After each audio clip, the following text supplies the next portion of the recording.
गीता सार। जो लोग भय क्रोध जैसी बुराइयों से दूर रहते हैं उन्हें मिलती है भगवान की कृपा। श्री कृष्ण ने अर्जुन को बताया कि कर्म योग ये दिव्य ज्ञान तुमसे पहले मैं सूर्य को दे चुका हूँ।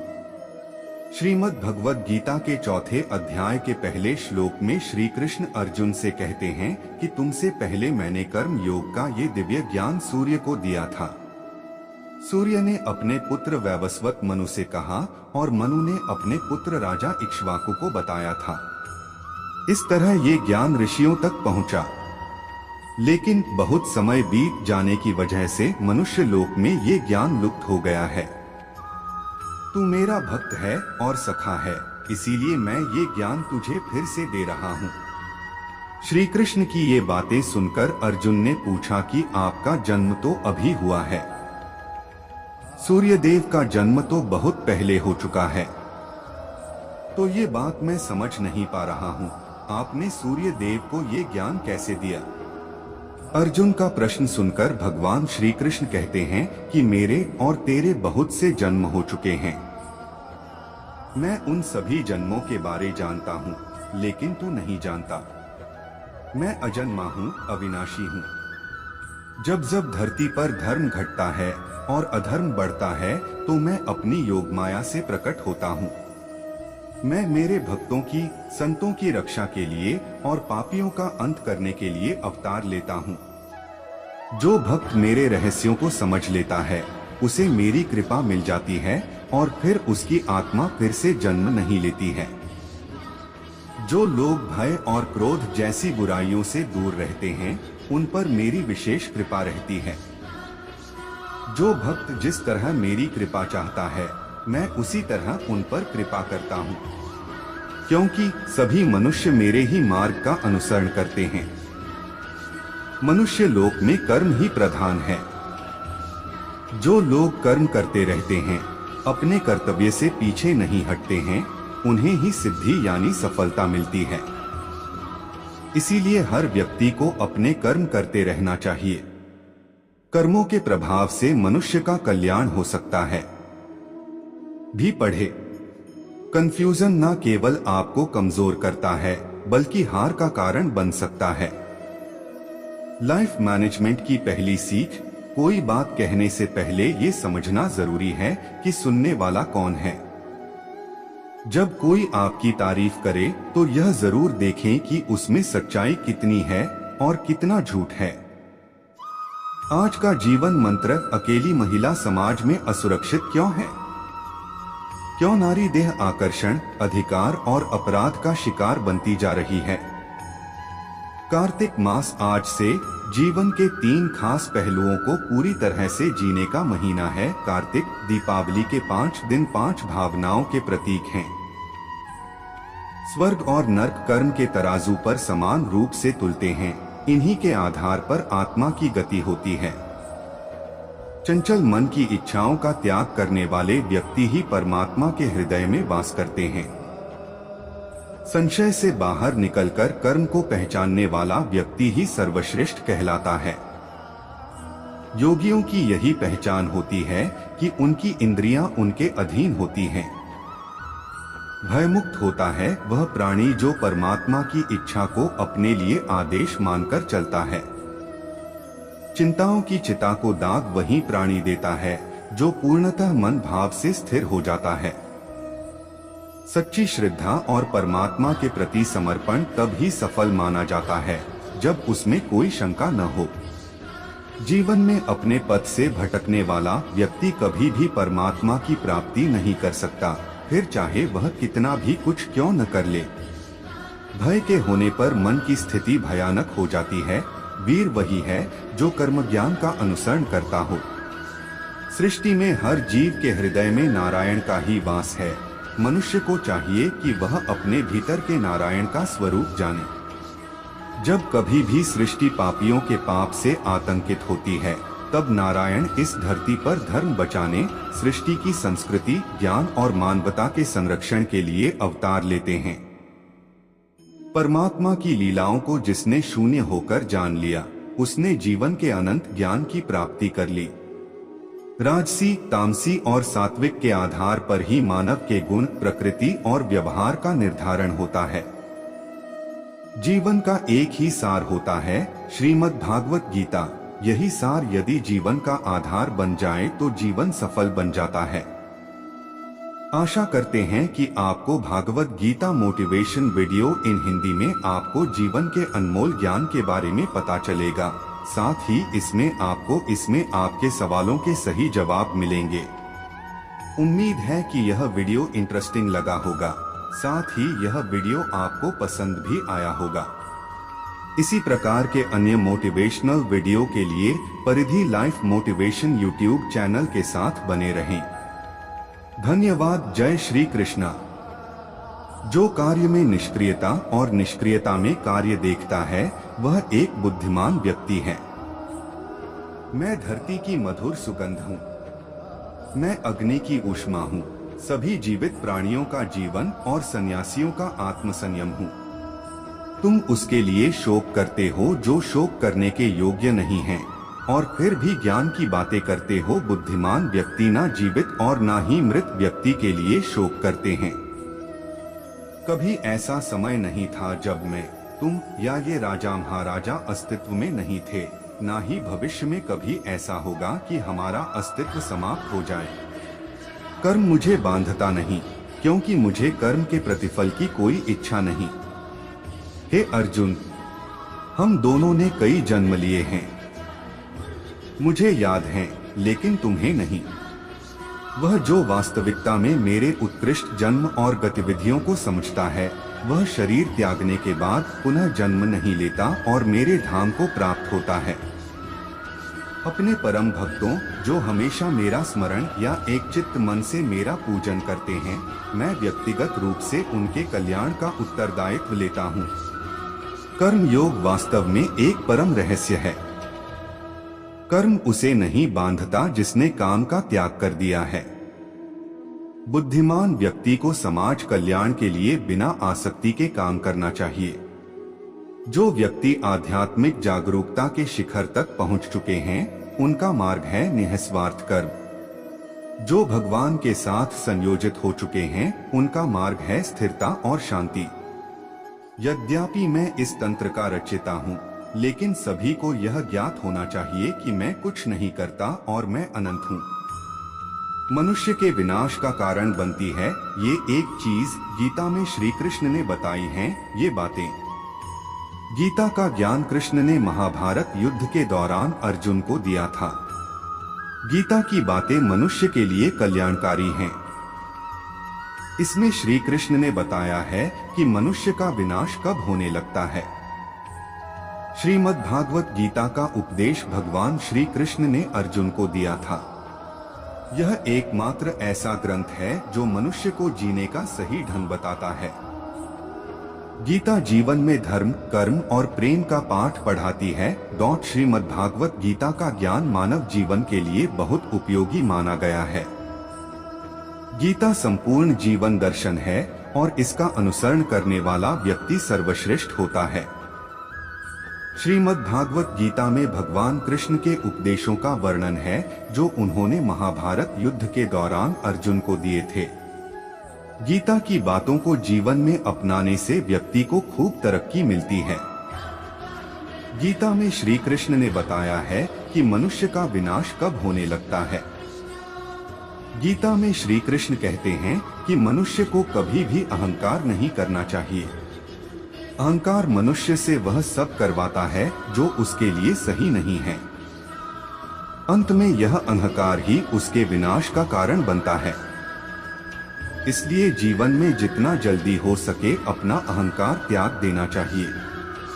गीता में श्री कृष्ण कहते हैं कि किसी भी इंसान का पतन उस समय शुरू हो जाता है जब वो अपनों को गिराने की सलाह गैरों से लेना शुरू कर देता है। गीता में लिखा है, सरल व्यक्ति के साथ किया गया छल आपकी बर्बादी के सारे द्वार खोल देता है। चाहे आप कितने भी बड़ी शतरंज के खिलाड़ी क्यों ना हो, लेकिन सरल व्यक्ति के साथ किए गए छल के परिणाम आपको भुगतने ही पड़ेंगे। श्री कृष्ण कहते हैं कि इस धरती पर कर्मों की चपेट से न तो कोई बचा है और ना ही बचेगा। जिसने जैसा किया है उसे वैसा भरना ही होगा। आज नहीं तो कल उसके कर्म उसके सामने जरूर आएंगे। श्री कृष्ण के अनुसार किसी का साथ ना मिलने पर कभी भी निराश नहीं होना चाहिए, क्योंकि कोई दे या ना दे, ईश्वर हर मुश्किल घड़ी में साथ देता है। गीता में श्री कृष्ण कहते हैं कि जब अत्याचारों को मुस्कुराकर सहा जाता है तो उस इंसान का बदला भगवान स्वयं लेते हैं। इसलिए किसी भी परिस्थिति में मुस्कुराना नहीं छोड़ना चाहिए। खुद पर नियंत्रण है बेहद जरूरी। डर लगने में कोई बुराई नहीं है, लेकिन उस डर को कभी भी खुद पर हावी न होने दें। खुद पर काबू रखकर ही सफलता को पाना संभव है। व्यक्ति का मस्तिष्क तभी तक उसका मित्र है जब तक वह उसके नियंत्रण में है। जब आपका दिमाग आपके नियंत्रण से बाहर हो जाता है तो वही उसका सबसे बड़ा शत्रु भी बन जाता है। इसीलिए जब तक आप सही है और जीवन में कोई गलती नहीं करते हैं तो आप किसी से बिल्कुल भी न डरे। भगवान गीता के अनुसार किसी भी व्यक्ति को खुद से बेहतर कोई नहीं जान सकता।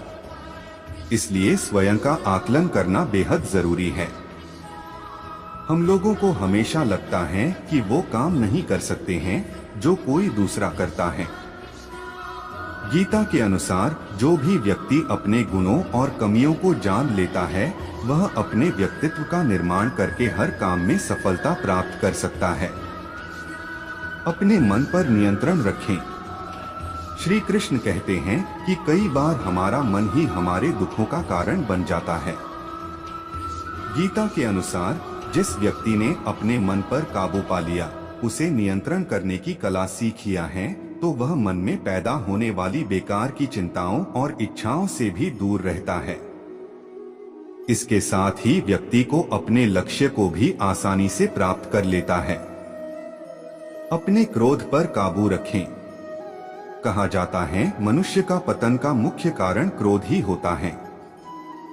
क्रोध में कोई भी व्यक्ति खुद पर नियंत्रण खो बैठता है और आवेश में आकर गलत कार्य भी कर देता है।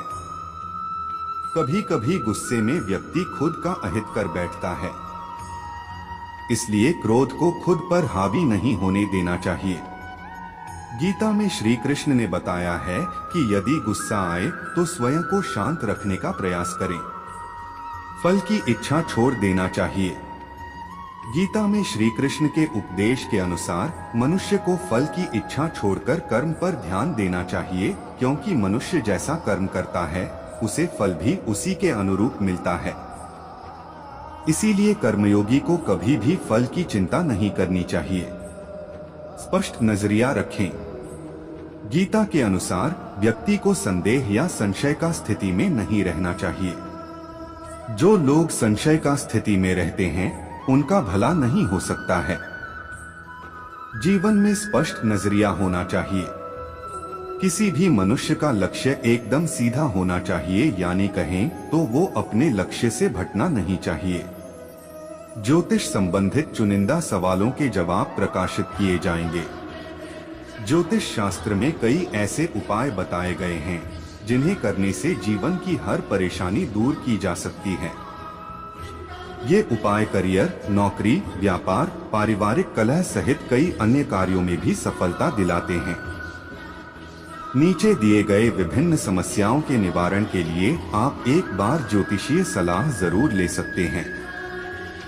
यदि आपकी कोई ज्योतिषीय, आध्यात्मिक या गूढ़ जिज्ञासा हो तो अपनी जन्म तिथि, जन्म समय व जन्म स्थान के साथ कम शब्दों में अपना प्रश्न। जब वे अपने कार्य में आनंद खोज लेते हैं तब वे पूर्णता प्राप्त करते हैं। वह जो सभी इच्छाएं त्याग देता है और मैं और मेरा की लालसा और भावना से मुक्त हो जाता है, उसे शांति प्राप्त होती है। मेरे लिए ना कोई घृणित है ना प्रिय किंतु जो व्यक्ति भक्ति के साथ मेरी पूजा करते हैं वो मेरे साथ हैं और मैं भी उनके साथ हूँ। जो इस लोक में अपने काम की सफलता की कामना रखते हैं वे देवताओं का पूजन करें। मैं ऊष्मा देता हूँ, मैं वर्षा करता हूँ और रोकता भी हूँ, मैं अमरत्व भी हूँ और मृत्यु भी। बुरे कर्म करने वाले सबसे नीच व्यक्ति जो राक्षसी प्रवृत्तियों से जुड़े हुए हैं और जिनकी बुद्धि माया ने हर ली है, वो मेरी पूजा या मुझे पाने का प्रयास नहीं करते। जो कोई भी जिस किसी भी देवता की पूजा विश्वास के साथ करने की इच्छा रखता है, मैं उसका विश्वास उसी देवता में दृढ़ कर देता हूँ। हे अर्जुन, मैं भूत, वर्तमान और भविष्य के सभी प्राणियों को जानता हूँ, किंतु वास्तविकता में कोई मुझे नहीं जानता। स्वर्ग प्राप्त करने और वहाँ कई वर्षों तक वास करने के पश्चात एक असफल योगी का पुण्य एक पवित्र और समृद्ध कुटुंब में जन्म होता है। केवल मन ही किसी का मित्र और शत्रु होता है। मैं सभी प्राणियों के हृदय में विद्यमान हूँ। ऐसा कुछ भी नहीं, चेतन या अचेतन, जो मेरे बिना अस्तित्व में रह सकता हो। वह जो मृत्यु के समय मुझे स्मरण करते हुए अपना शरीर त्यागता है, वह मेरे धाम को प्राप्त होता है। इसमें कोई संशय नहीं है। वह जो इस ज्ञान में विश्वास नहीं रखते, मुझे प्राप्त किए बिना जन्म और मृत्यु के चक्र का अनुगम करते हैं। जब कोई झूठा आरोप लगे तो धैर्य न छोड़े। द्वारका में एक सूर्य भक्त था, सत्राजित। उसे सूर्य देव ने स्यमंतक नाम की चमत्कारी मणि दी थी। ये मणि रोज 20 तोला सोना उगलती थी। एक दिन श्री कृष्ण ने सत्राजित से कहा कि आप ये मणि राजकोष में देंगे तो इससे मिले धन से प्रजा की अच्छी देखभाल हो सकेगी। सत्राजित ने श्री कृष्ण को मणि देने से मना कर दिया। इस घटना के कुछ दिन बाद सत्राजित के भाई प्रसेनजित ने मणि चुरा ली। प्रसेनजित मणि लेकर जंगल में भाग गया। जंगल में एक शेर ने प्रसेनजित को मार दिया और खा गया। मणि जंगल में ही गिर गई। सत्राजित को जब प्रसेनजित और अपनी मणि नहीं मिली तो उसने श्री कृष्ण पर आरोप लगा दिया कि कृष्ण ने ही मेरी मणि चुराई है और मेरे भाई की हत्या कर दी है। श्री कृष्ण पर चोरी और हत्या का कलंक लग गया। श्री कृष्ण ने उस समय क्रोध नहीं किया, धैर्य बनाए रखा और इस आरोप को गलत साबित करने के लिए जंगल की ओर चल दिए। जंगल में श्री कृष्ण को शेर के पैरों के निशान दिखे और निशान के पास हड्डियों का ढेर दिखा। श्री कृष्ण समझ गए कि प्रसेनजित को शेर ने मार दिया है और मणि यहीं कहीं गिर गई है। श्री कृष्ण मणि खोजते हुए एक गुफा में पहुंच गए। गुफा में जामवंत रहते थे। श्री कृष्ण ने मणि मांगी तो जामवंत नहीं दी। इसके बाद दोनों का युद्ध हुआ। युद्ध में श्री कृष्ण जीत गए। जामवंत समझ गए कि ये भगवान श्री राम के ही अवतार हैं। इसके बाद जामवंत ने मणि श्री कृष्ण को दे दी और अपनी पुत्री जामवंती का विवाह भी भगवान के साथ कर दिया। द्वारका लौटकर श्री कृष्ण ने वह मणि जामवंत से लेकर सत्राजित को दे दी और पूरी सच्चाई बता दी। सत्राजित को अपनी गलती पर बहुत पछतावा हुआ। कथा की सीख हमारे ऊपर जब भी झूठे आरोप लगे तो हमें धैर्य नहीं छोड़ना चाहिए, बल्कि शांति से पूरी बात समझें और आरोपों को झूठा साबित करें। कभी भी अपने बल पर घमंड न करें और दूसरों को कमजोर न समझें। महाभारत युद्ध में अर्जुन और कर्ण आमने सामने थे। दोनों दिव्य अस्त्र शस्त्रों से लड़ रहे थे। जब जब अर्जुन के तीर के कर्ण के रथ पर लग रहे थे तो कर्ण का रथ बहुत पीछे खिसक रहा था। दूसरी ओर जब जब कर्ण के तीर अर्जुन के रथ पर लगते तो उसका रथ थोड़ा सा ही पीछे खिसकता था। ये देखकर अर्जुन को घमंड हो गया कि उसके बाणों में ज्यादा शक्ति है। अर्जुन ने ये बात श्री कृष्ण से कही तो भगवान ने कहा कि तुम्हारे बाणों से ज्यादा शक्ति कर्ण के बाणों में है। भगवान की बात सुनकर अर्जुन ने कहा कि ये कैसे संभव है, मेरा रथ तो थोड़ा सा ही पीछे खिसक रहा है। श्री कृष्ण ने कहा कि तुम्हारे रथ पर मैं स्वयं बैठा हूँ, ऊपर ध्वजा पर हनुमान जी विराजित हैं, तुम्हारे रथ के पहिए को शेषनाग ने थाम रखा है। इतना होने के बाद भी कर्ण के बाण के ये रथ पीछे खिसक रहा है, तो इसका मतलब यही है कि उसके बाणों में ज्यादा शक्ति है। ये बात सुनकर अर्जुन को अपनी गलती का एहसास हो गया और उसका घमंड टूट गया। कथा की सीख। इस कथा में श्री कृष्ण ने अर्जुन को सीख दी है कि कभी अपनी शक्ति का घमंड न करें और शत्रु को कमजोर न समझें। अगर पिता फटे कपड़े पहनते हैं तो बेटे के लिए महंगे कपड़े पहनने का कोई फायदा नहीं है। अच्छे विचारों को जीवन में उतार लेने से हमारी कई समस्याएं खत्म हो सकती हैं। काफी लोग पूजा पाठ करते हैं लेकिन सकारात्मक फल नहीं मिल पाते हैं। सिर्फ पूजा से जीवन में सुख शांति नहीं मिल सकती है। अपना आचरण भी अच्छा बनाए रखना जरूरी है। जो लोग माता पिता का सम्मान नहीं करते हैं और सिर्फ पूजा पाठ करते हैं, उन्हें सुख शांति नहीं मिल पाती है। देवी देवता भी उन्हीं लोग पर कृपा करते हैं जो अपने माता पिता का पूरा सम्मान करते हैं और उनके सुख दुख का ध्यान रखते हैं। यहाँ जानिए कुछ ऐसे विचार जिन्हें अपनाने से हमारी कई समस्याएं खत्म हो सकती हैं। अनमोल विचार। जीवन हमेशा अपने सबसे अच्छे स्वरूप में आने से पहले किसी संकट का इंतजार करता है। लियो टॉलस्टॉय के विचार। जब हम किसी से प्रेम करते हैं तो हम उन्हें ऐसे प्रेम करते हैं जैसे वे हैं, ना कि जैसा हम उन्हें बनाना चाहते हैं। प्रेरक कथा। अपने धन का सही समय पर उपयोग कर लेना चाहिए, वरना बाद में पछताना पड़ सकता है। सदुपयोग के बिना धन व्यर्थ है।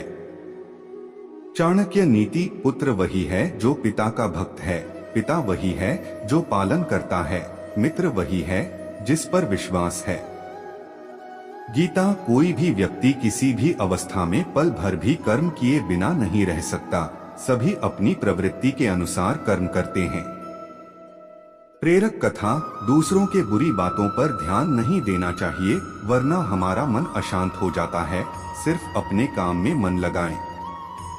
रुकिए, जो भी भक्त इस वीडियो को देख रहे हैं वह इस चैनल को जरूर सब्सक्राइब कर लीजिए। हमारी कृपा आप पर बनी रहेगी और आपका मनोकामना जरूर पूर्ण होगा।